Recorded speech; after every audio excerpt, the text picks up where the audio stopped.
But that's why I'm Ignorance is happy. bliss. That's why I'm happy that this dude is doing what he's doing right now. People be like, "Yo, you happy Trump doing this?"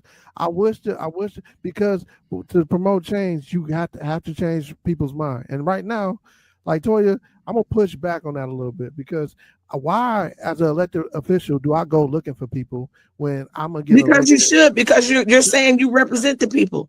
How the hell you gonna get up here and say this is what my constituents want, and I can't relate to them? I've never spoken to them. I haven't did a town hall meeting. I haven't did a survey. I have no information based off their needs. I'm going on my own opinion, right? That it doesn't work like that no more. So I'm gonna tell you again. I just said, ignorance is bliss. They need to reinforce that and go back to that because it holds accountability. If I say I represent the Marquette neighborhood, that would mean that I have interacted enough with my neighbors to know that we would like a garden, that we would like to have some better roads, that we would like to have access to a dumping site for our leaves and whatnot. That would be because I've interacted with them enough to know what their wants are. If I go out here and I just say I'm representing all of Muskegon County, but the only information I'm going off of is what Marquette Street wants. That don't mean that's what Angel neighborhood want. That don't mean that's what Nelson neighborhood want. That don't mean that that's what Jackson Hill area want. That's what Marquette area knows. That's what Marquette area wants. That's me selling you a lie based off of I'm going to represent the masses when I'm really only representing a small constituent amount of people. Again, the accountability is how the voters hold the representative accountable. But most of them don't know what the representatives stand for, and that's what I'm saying. But what I'm saying is that they get plugged in. Like I'm gonna just say, Doc Mark. You don't know. He get plugged in. If he wants stuff going on, he submits some money and an idea to one of those representatives, and then they run on that. How do you? I'm gonna ask everybody a question on here, right? If you had 5 minutes to ask a question to anybody who represented you, what would you ask them for? If it's state level, federal level, whatever level that you can ask them for anything, what would you ask? If you say, "Hey, I can get you two things tomorrow," what would you ask them for? Okay. I thought. Go ahead. You and Toya was. If you were asking me, I would ask for stabilized housing for the low income and the homeless. I would ask for some kind of assistance for people that are reentering citizens out of coming out of jail and incarceration. I would ask for some kind of employment for our youth and young adults, some kind of training, because everybody is not college bound, but they also need to learn a trade. That market of income right now is in limbo because a lot of people that know a trade aren't teaching a trade. So we need electricians, we need plumbers, we need mechanics, but they are getting away from teaching these things in school. So if I was running right now and I wanted to ask the candidate what you got going on, which I have done in several cases here in our local community, you can ask our mayor and a couple other people. I'm about that life. I'll come with it. Because there are some things that I would ask you blatantly, about what I see and know about from my community and what I work with directly. I work with these people directly. I know that every American in this world is about 3 paychecks away from being homeless or destitute. Let you lose your job and get behind 3 months. It's a hole you can't hardly dig out of. And I've seen it happen to the best of them. I know some of these people that I work with in our community. I see them every day. I can't talk about your story, but I know your business. I know how you got in the situation, and I know where you at. You didn't came to my organizations for help. You didn't have to bring your income statements and tell and reveal that situation. Somebody has no insurance, which is the one thing that the shutdown upset me, that they bullied the Democrats into giving in because y'all didn't want people to be hungry. Y'all mess with these people food to the point where y'all was like, we don't want our people to starve. But y'all are now going to not be able to afford to go to the doctor, which what sense do that make if you sick and about to die? and you can't afford it. You about to get cut off. If you're a contractor, Shantae, you a contractor. You work independently. You try to buy some insurance for yourself come the first of the year and see what you pay in a premium. Whereas one point you could get insurance for under $300, maybe under $200 a month. You might be paying $800 to $1,000. And that's independently. And so some people don't realize what the fine line is, because in every community, back in the day, there used to be a box on the application when I used to help my clients out with filling out for benefits in Michigan. They would literally ask you, did you move here for healthcare benefits? Because we had some of the best benefits in the United States. Michigan had really good healthcare. People in the South was talking about earlier about not getting adequate care and not feeling like you care or you matter as a patient, or that your needs are going. That happens a lot, and it's going to happen more because now it's big business. It's not about getting you well. It's about getting paid. Pregnant. We just saw that. That's my point. It's not about getting well. It's about getting paid now. So it's big business. They got to keep those pharmaceutical industries in business. They got to keep you on medication. They got to keep you sick. Back when people were first studying medicine, it was to help people get well. They don't want you to get well because they keep giving you something that's got side effects that can make you sicker than the disease you came in there to get treated. Okay, so look, we can't do nothing about that right now, but talk about it. But Brian, to answer your question, all I want is fair treatment as it pertains to Black people, to everyone else, as it pertains to housing and business. I want to see Black folk in my local gas stations and etc. And nothing against anybody else, but my Black people. Black people should have the same opportunity, same affordability, to get the same loans that anybody else that come here gets. That's all I want. Be fair to my people. That's it. We should be able to get easy business loans, easy house loans. We should have to go through all the red tape that others don't have to do. That's my only answer. Okay, I say with me, I feel Sean, talking to the mic.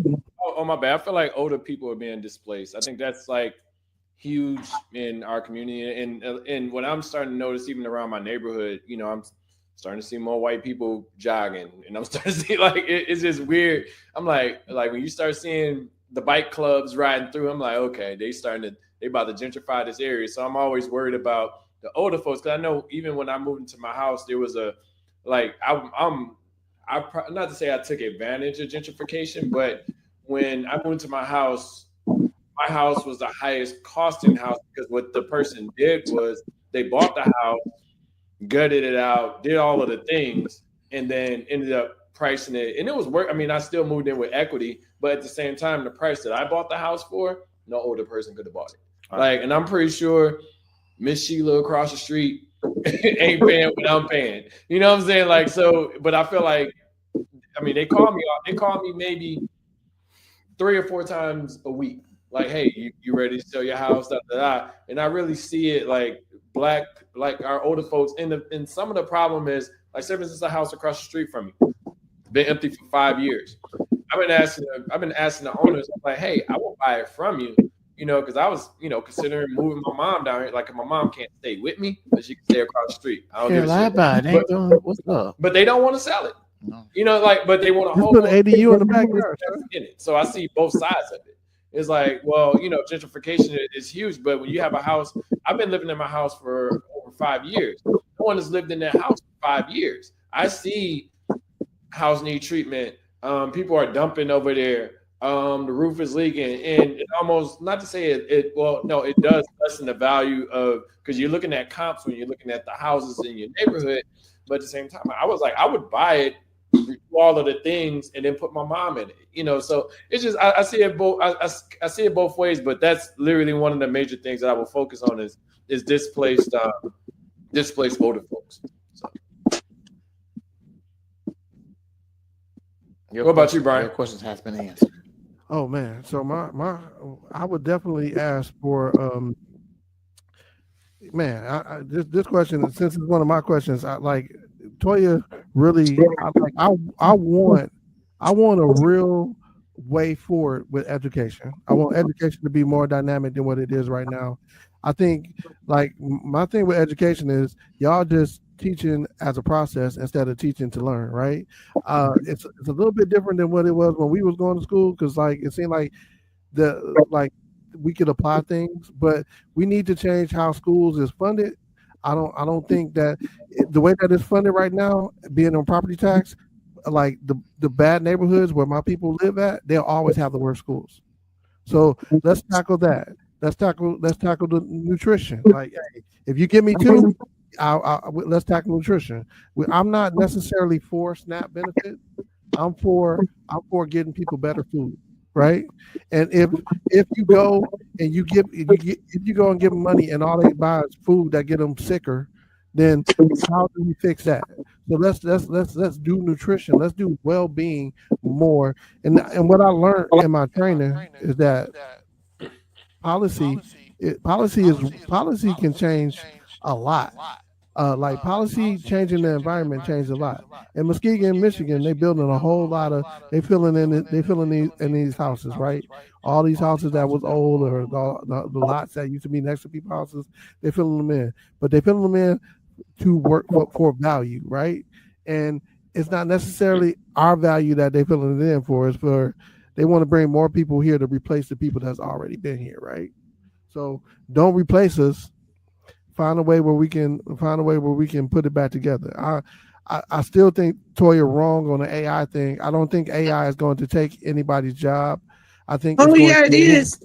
Even at my job right now, as of October 1st, they have now replaced some of the nursing staff with AI generated nursing. So that would mean that instead of talking to a human being, you're going to be talking to a computer that will take out specific information and then generate that in a document to send to the doctor. That is somebody's job. That is somebody's job. Right here in Michigan, I don't know how familiar you are with what's going on right here with the manufacturing industry, which we have the largest in pretty much all of the 50 states. A lot of those jobs are being replaced by AI generated robots that will now do those jobs that people used to work on assembly lines to do. That's work. They've literally closed down a Pepsi plant. They've closed down a Ford plant. They've closed down a Frito-Lay plant. They've closed quite a few plants that has costed someone their job. Just recently, they closed Cole's Bakery, which was bringing quite a bit of income to Muskegon County and not giving them people any notice. They came to work one day and just did not have a job. A whole type of company that had been in business for 50 plus years no longer was running. Their doors were locked and chained. Then people came to work and didn't have a job. So I personally have two friends that have been there 30 years, did not know what they finna do, because unlike some that went to school, this is the only job they know. So they have no other higher education. They don't have a different skill set to go into another job and jump right into something else to do something else, because this is the only thing they've been doing for 30 years. She was terrified. I told her, I said, right now, there's a couple of programs that are going on that allow you to go back to college and get your first degree or a GED or whatever that looks like. Take a moment to step back and take advantage of that to see if there is something else you can walk into and do. She looked at me and said, I am 54 years old. I don't want to go back to school. And it's sad. There's not another trade or a job that I want to do when I was on the road to trying to retire from this place. So now that's when I was saying earlier, you have to put in perspective how some things affect people. Your circumstances may not be common for you, but this is common in an area where a lot of people got their income through the manufacturing industry. They don't have another skill set to lean on. You can't just run out and be like, oh, I'm gonna go get another job. Where are you getting it from? Right now, ADAC has laid off their people for the last 2 weeks because of the effect of another company that went out of business that used to supply them parts. Those people have not been working for the last 2 weeks. It was a fire too. It was a fire at ADAC. Again, the major part was The company that used to supply them parts went out of business. I have 2 clients that I'm working with right now that have not been to work in 3 weeks. They're supposed to go back at the end of the week, he said, but he a little shaky on that because they've changed the date on them twice. I asked him yesterday, I said, well, did you at least apply for your unemployment? Again, how unemployment works, by the time he gets that first check, he may or may not be on his way back to work. But again, this has affected his household. He's had no money coming in for the last 3 weeks. That's So now, you know, it's a catch-22 situation. But when you're talking about a manufacturing industry where some people have literally been in these jobs 25, 30 years, they don't have a plan B. They mind was, I'm going to retire from Ford. I'm going to retire from GM. I'm going to retire from Kohl's. I'm going to retire from Kellogg's. They don't exist.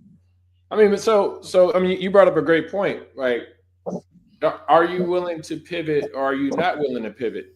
Like a great example, when GM closed in Flint, when all of this stuff was happening, that was years ago.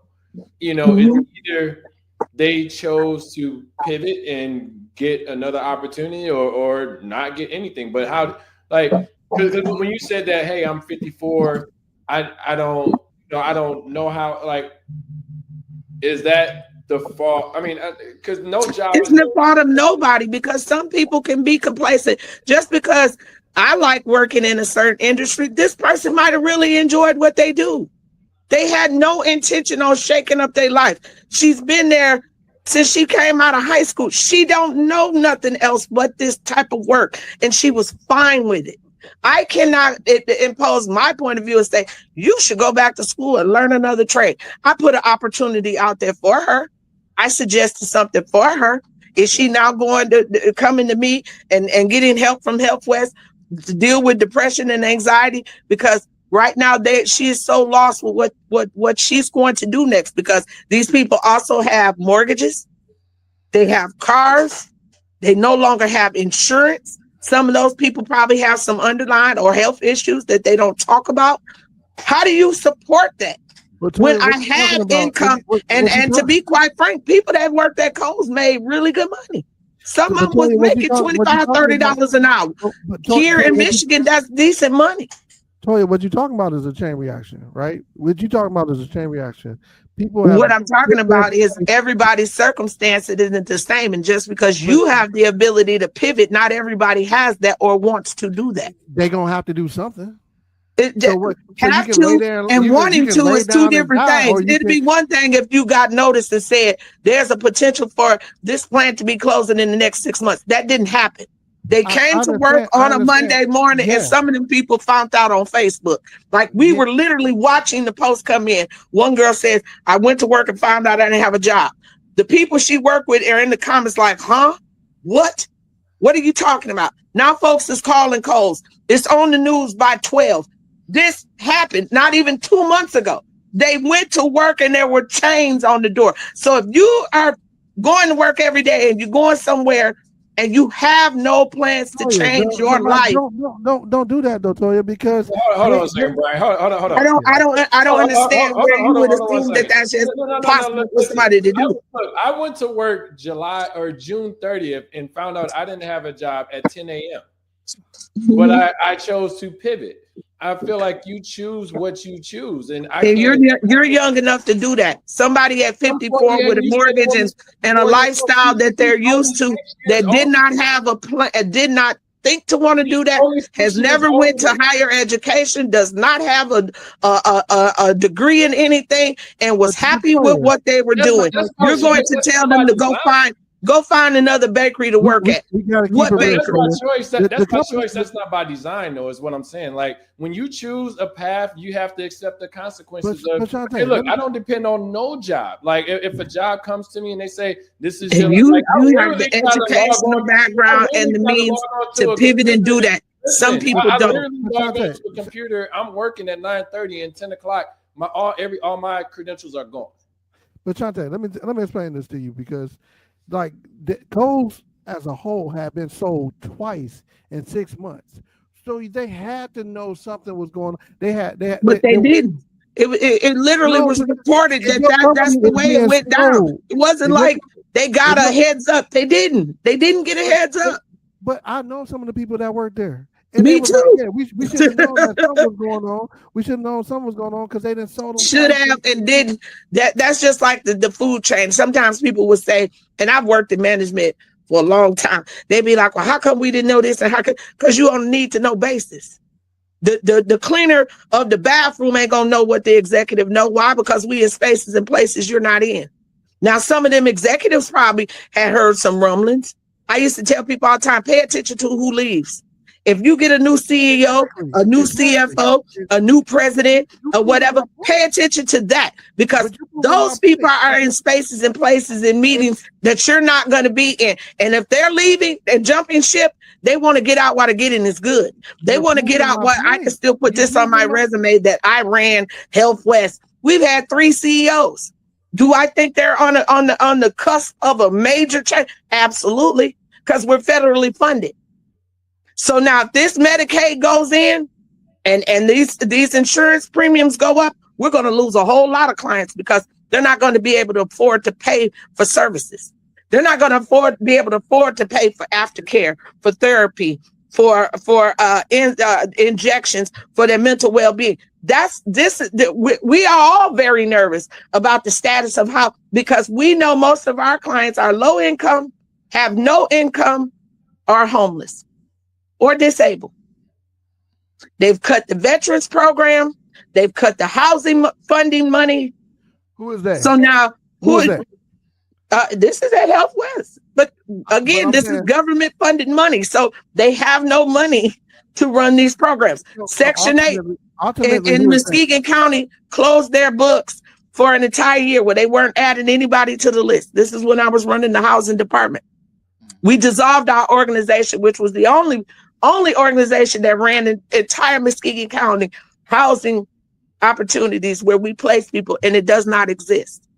They had 35 vouchers this year that they had to split between United Way. Every Woman's Place didn't get any. Some of these places lost that funding. There was no funding. They burned through that money that they did get for that program within 30 days of receiving it. So as of right now, if you were on a list for some type of help with housing, you just going to be on there till the next time that money is dispersed, which will be around September, October next year. There is no money. There's not one organization you could go to right now for financial assistance. Right now, DHS has reduced their amount of help to about $250 if you're in some kind of crisis. There is no money. We literally have to tell people, if you don't go and search or look for some type of help within the first 10 days of the month, there is none. So when I say that the housing situation around here is dire, it's dire. Right now, yesterday I was at Life Align, which is a local organization that helps the homeless and some of the people that are coming off of substance abuse. Me and the director that runs that place were talking, and I said, I was coming to get with one of my clients, and I said, well, last night, he told me he slept in a tent. I said, I'm concerned it's going to get cold. I've been trying to get him some housing. He says, yeah, I don't know where my people are gonna go. They are heading to the woods. When I worked for the housing department, we literally used to go out and do these, what would we call them? Pit counts, where you would go to different housing camps where they would camp and try to offer supplies and bring them. You ought to see how big these camps are. They just dismantled one that was right off of Temple behind that factory. Yeah. They literally just dismantled this, but it was so big and so deep. You would be surprised how intense the homeless situation is right here in Muskegon County. And it's one thing to have a few clients that are homeless and have some form of income, meaning some type of Social Security, some type of funding. It's even a whole different ballgame when they have zero and a criminal background or a mental issue or a disability. So Brian, finish your point so we can pivot and move on to something that, go ahead. You're going to say something. Let's finish your point. Well, what she's saying, I kind of got lost in the sauce. But my point was, like you said, when you start seeing stuff change at the top, you know something is coming down your way. And I'm saying what my grandma told me: don't put all your horses in one barn because that motherfucker can burn up. So again, the other part of that, Donald Trump just yesterday gave the homeless, they moving from a permanent funding to only transitional funding. So you only gonna get homeless, the homeless only gonna get help for transitional funding. So this is going to shake up it even more. So that's, but you know what? Let me say something though, Latoya. I love your passion. I love the fact that you love these people and you want to help these people. I really just hope that you get them to understand that their vote mattered in this situation because Donald Trump. And some of them do. If you talk to them, they're very passionate. Very passionate. They'll tell you their opinion. But if you have no, but what they did when they changed the voting and rerouted the lines, if you don't have an address, you can't vote. If you don't have an ID, you can't vote. That's unfortunate. So like I said, for me, when y'all hear the passion, I've worked in several different areas of different situations, but I'm exposed to so much more, which makes my viewpoint so much broader on certain things. But it is what it is. Because I feel like they knew something was going on. I knew something was going on at Kohl's, and I don't even work there. And so, like, I'm just looking at the financial side. I'm looking at them moving. They was moving factories. They was moving stuff in and out that building too. So, like, they knew stuff was happening. So, and then if you know something and you just gonna ride it till it die, then I don't know what to tell you, Sean. No, I'm with it. Let's finish this conversation. Please. So let me ask this question. So, what's some lessons that you learned from failure or from not being able to? And I don't like failure. Maybe I should have worded that different. What's some lessons learned from not being able to get what you wanted out of something accomplished? Like whether it was, hey, this marriage didn't work, or this me working for this company, just wasn't it, or et cetera, or like what are some lessons that everyone learned from those things? Well, I would say one. I'll start. I would call it a failure because back in, let's see, I want to say 2018. I'll just say about 20 years ago. Wait, 2018 or 20 years ago? Excuse me. I meant to say 20 years ago. Okay. I'm like, hold up. 20. Hear me? Like I said, let me count. It's 20, tequila, man. It's whatever. It's 20 It's the type years of drunk ago. that you are. It's me trying to get over the pain of laser procedures. I keep telling y'all, don't do laser. Laser hurts. That's all I'm gonna say. You did do it on purpose, right? It hurts for real. It hurts. I'm telling you, laser procedure, it feel like a hot rubber band pop in my face. Pop, pop, pop. It hurts. But anyways, I will say my best friend, I came with an idea and he wrote the business plan. Like I said, it was called the People's Concierge.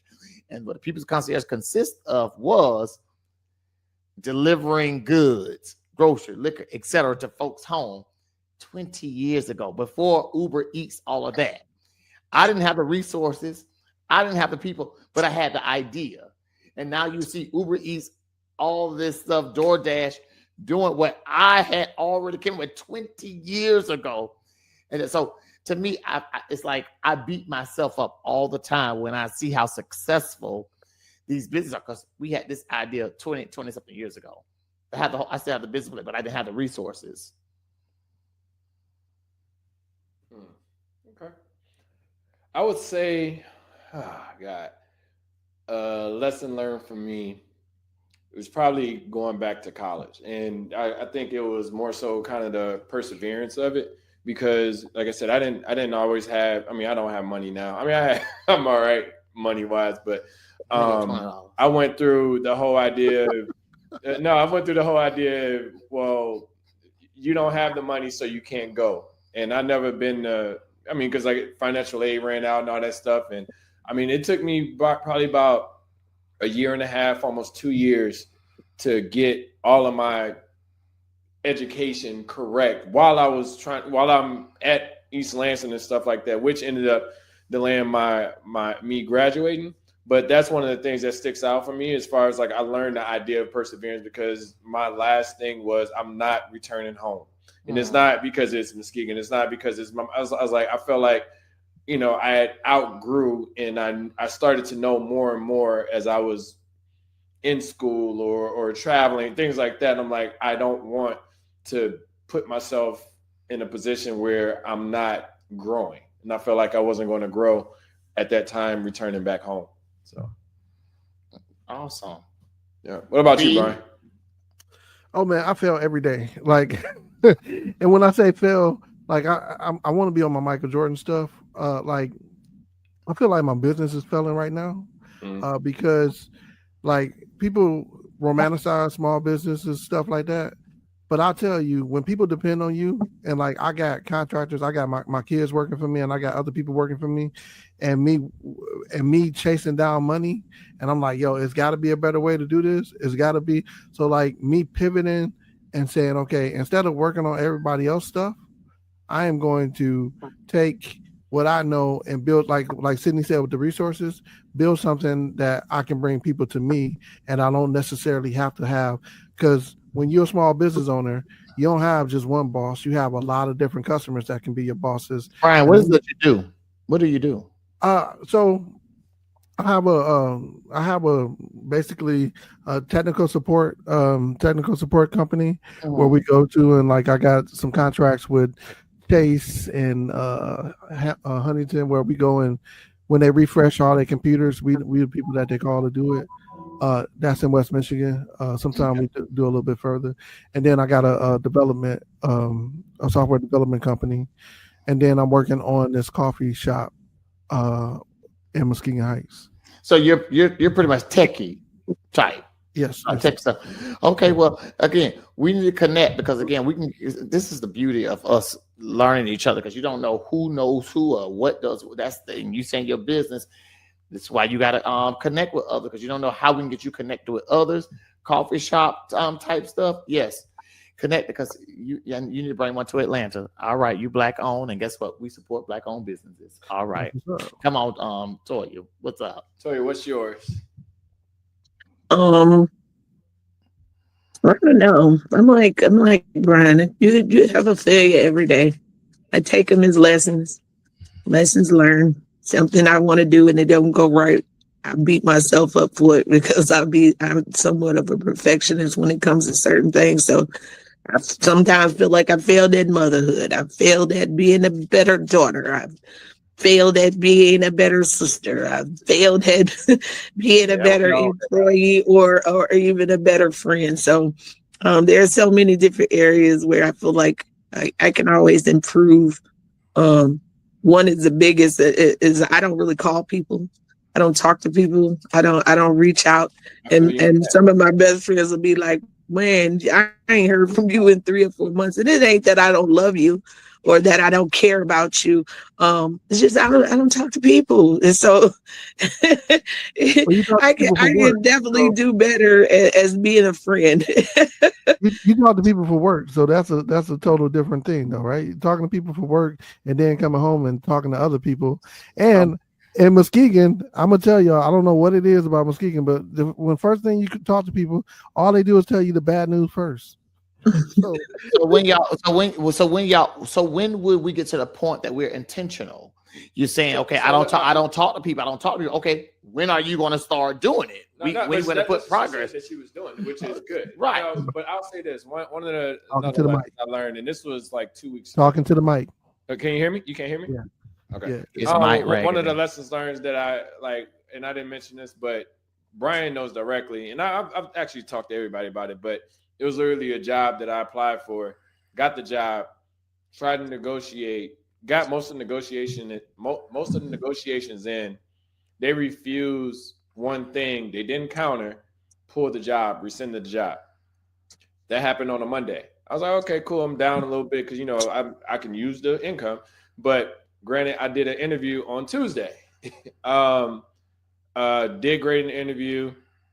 They offered me the job on Friday, for the interview on Tuesday, which was $25,000 more and less time to have to go into the office. So it's just like sometimes you got to understand that Yeah, you can lose over here. And I mean, I tell people all the time, I hear so many no's, you know what I'm saying? And that's why I not necessarily an issue with other people. I have an issue with people not trying. I don't have an issue with, their circumstance, but it's like, well, if I don't hear that you say, hey, look, I'm not working. I'm like, are you applying for jobs? Are you looking at continued education? What are the things that you're doing for yourself to make yourself better? Like right now, I just got like 2 certifications within like 2 to 3 weeks, just because I knew that for the next opportunity, when I'm up for it, they can't say you don't have this, you're ready for it. So I'm always constantly trying to improve myself to make sure that I'm ready for the next step for when it comes in front of me, because I don't ever want to be in a situation. I hope you understand that's you. Yeah. I need you to stop. I've been hearing you talking. No, that's fine. People need to do this and they should do that and they should no. That's you. That's fine. You may want to be progressive. Mm-hmm. You may want to do more. You want to make sure you have the certification. You may want to do all that. That's not everyone. Stop boxing everybody into no. Because you've been saying it a lot. No, listen, but if you complain, no, you're not listening. It don't matter about no complaint. This is what I'm saying. No, there are people complaining about not having a job.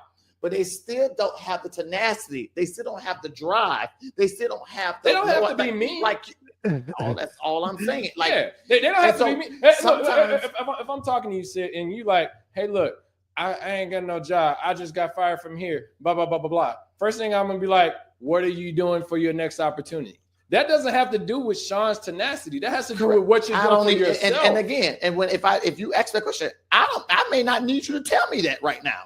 I just made you. But why are you having me to have the conversation? I need you to listen. And I'm listening.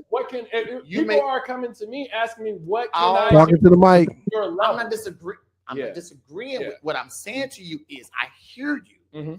Everyone mentally, and going back to something that Toya said, like an hour ago, everybody is not in that space. Yeah, period. But you have to be in the space. So this is my problem. You have to be in the space if you got to eat. If you got to eat, and the only person that's going to feed you is yourself. What I don't understand. What are you doing? Gonna lay down there. This goes right along with what Sid was just saying. Y'all are boxing people in off of y'all perception of what you would do.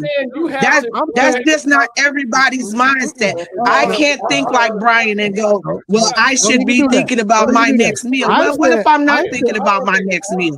And what if I wasn't in a space where I thought that was going to affect me immediately?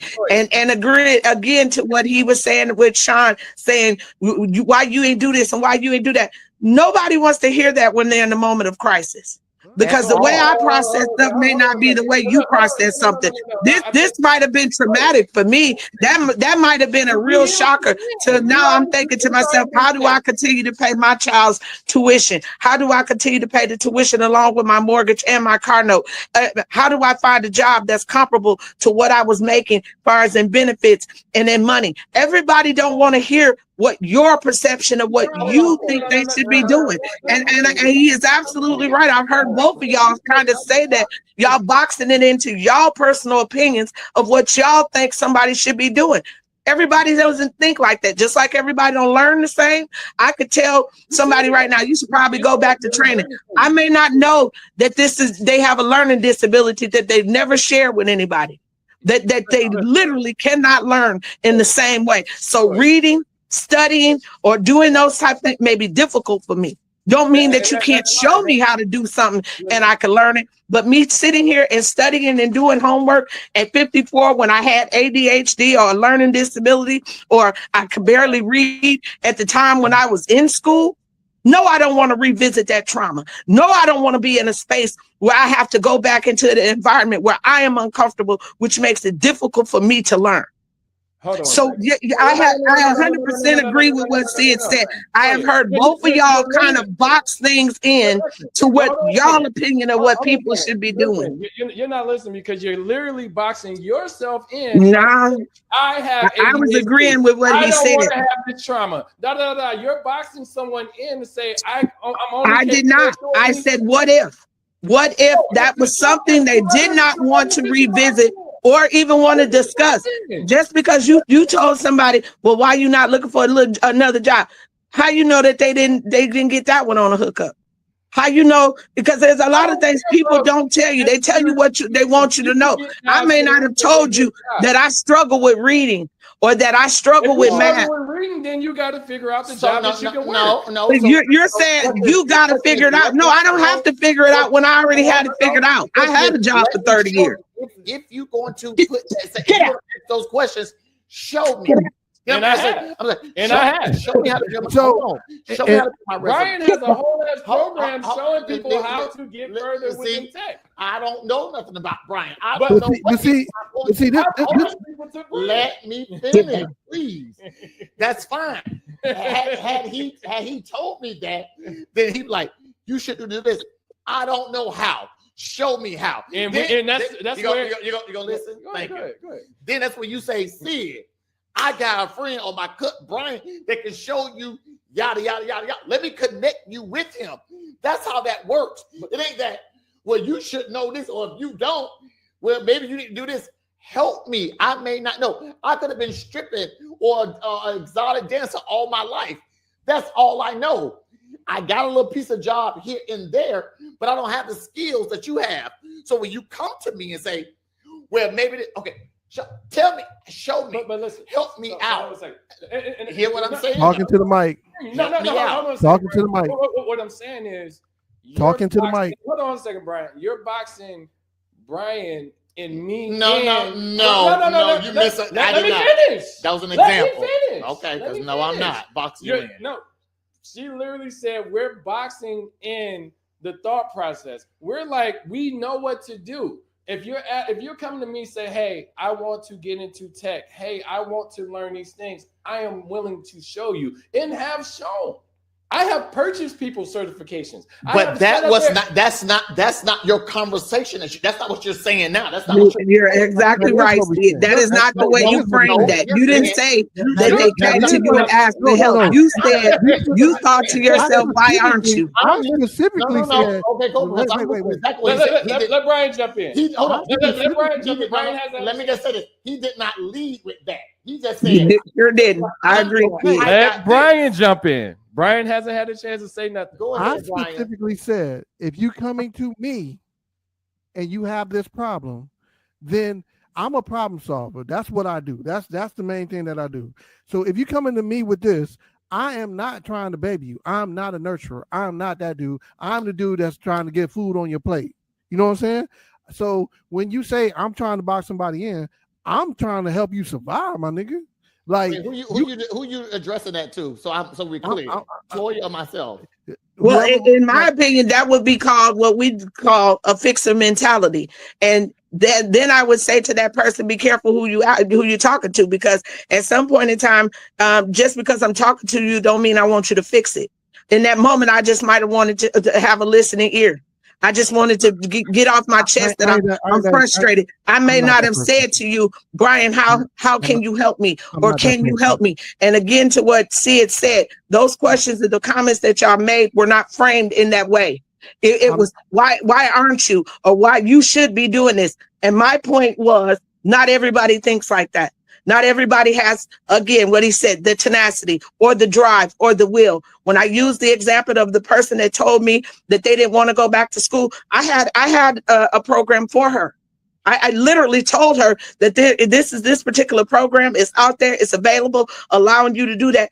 And she told me in that moment that is not something she wanted to do, because that's not the space she was in. Now, maybe that could have been because she was worried about a bunch of other things in her life that I am not aware of, that financially she don't have the time to go back to school and study. I'm gonna have to figure something out right now, but I'm kind of confused on how to do that because I've been doing the same thing for 30 years. There you go.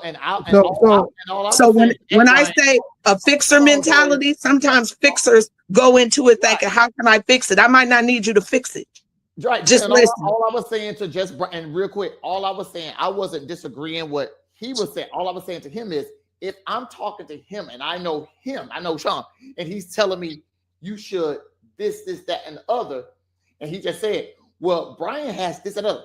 Hell, I don't know Brian. So connect me with Brian. Help me, because he can connect me. Give me Brian's phone number. Can we contact so Brian can help me how to get to the next level? That's all I'm saying. Yeah. I just need some help, some guidance. Yeah, That's what we're here for. What gets lost in the sauce is we're not offering unsolicited advice, and I think that's what it's like. People come to me when they're asking me how to solve something. I'm not trying to solve anybody's problem. I could care less about solving anybody's problem. Honestly, I have to solve my own problem.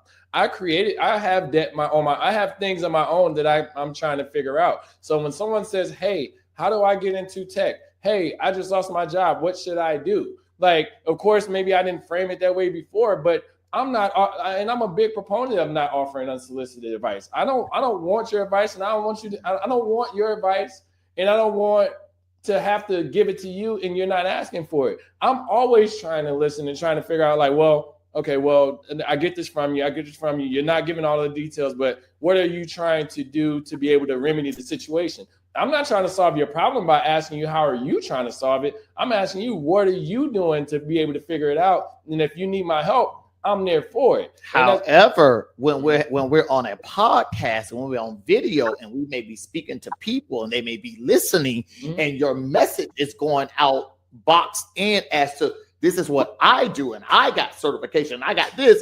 You're not just talking to the four of us, the three of us. But you're being an example as well. I'm just using that as an example. Yeah. I'm saying in general, like in that but scenario. If you're going to say, I will hope you to say, I got this, I got certification. However, there are other resources. If you need anything, hey, reach out to me because I got Brian, I got Toya, I got these folks that may know how to buy your first home, how to build your credit, how to do this, how to get another job, how to build a resume, et cetera, because we are on a podcast. Okay. So we want to give information that's going to help our people is all I'm saying. I got you. But we ain't going to just stick in the box like it's just the four of us just talking. But see, on that note, like when I said, like what my grandma told me, and my podcast is called Nothing New Under the Sun, because a lot of this knowledge that my grandmother gave me, I'm trying to, because I thought it was common sense, right? So what I'm saying is never put all your eggs in one basket. I don't think that's a fixer mentality. I'm just saying in life, you have to be aware of the stuff that's going around. Correct. You have to be aware of the stuff that's going around you. Correct. As an individual. If you don't want to do something else, you have to be aware that this could come to an end at some point in your life, and you have to do something different. I don't want it to be a culture shock. I don't want it to be something like this.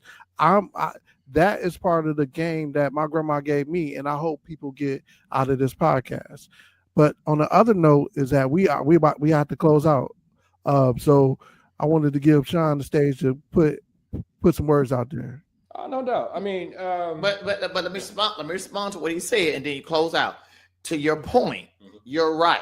You are right. What you're going to do. However, to your point, you have to have it. That's what your grandmother told you, and you referring back to that. Everybody didn't have that, so you got to meet them where they are. You may have to. Sometimes it may aggravate, just like in the field that I do.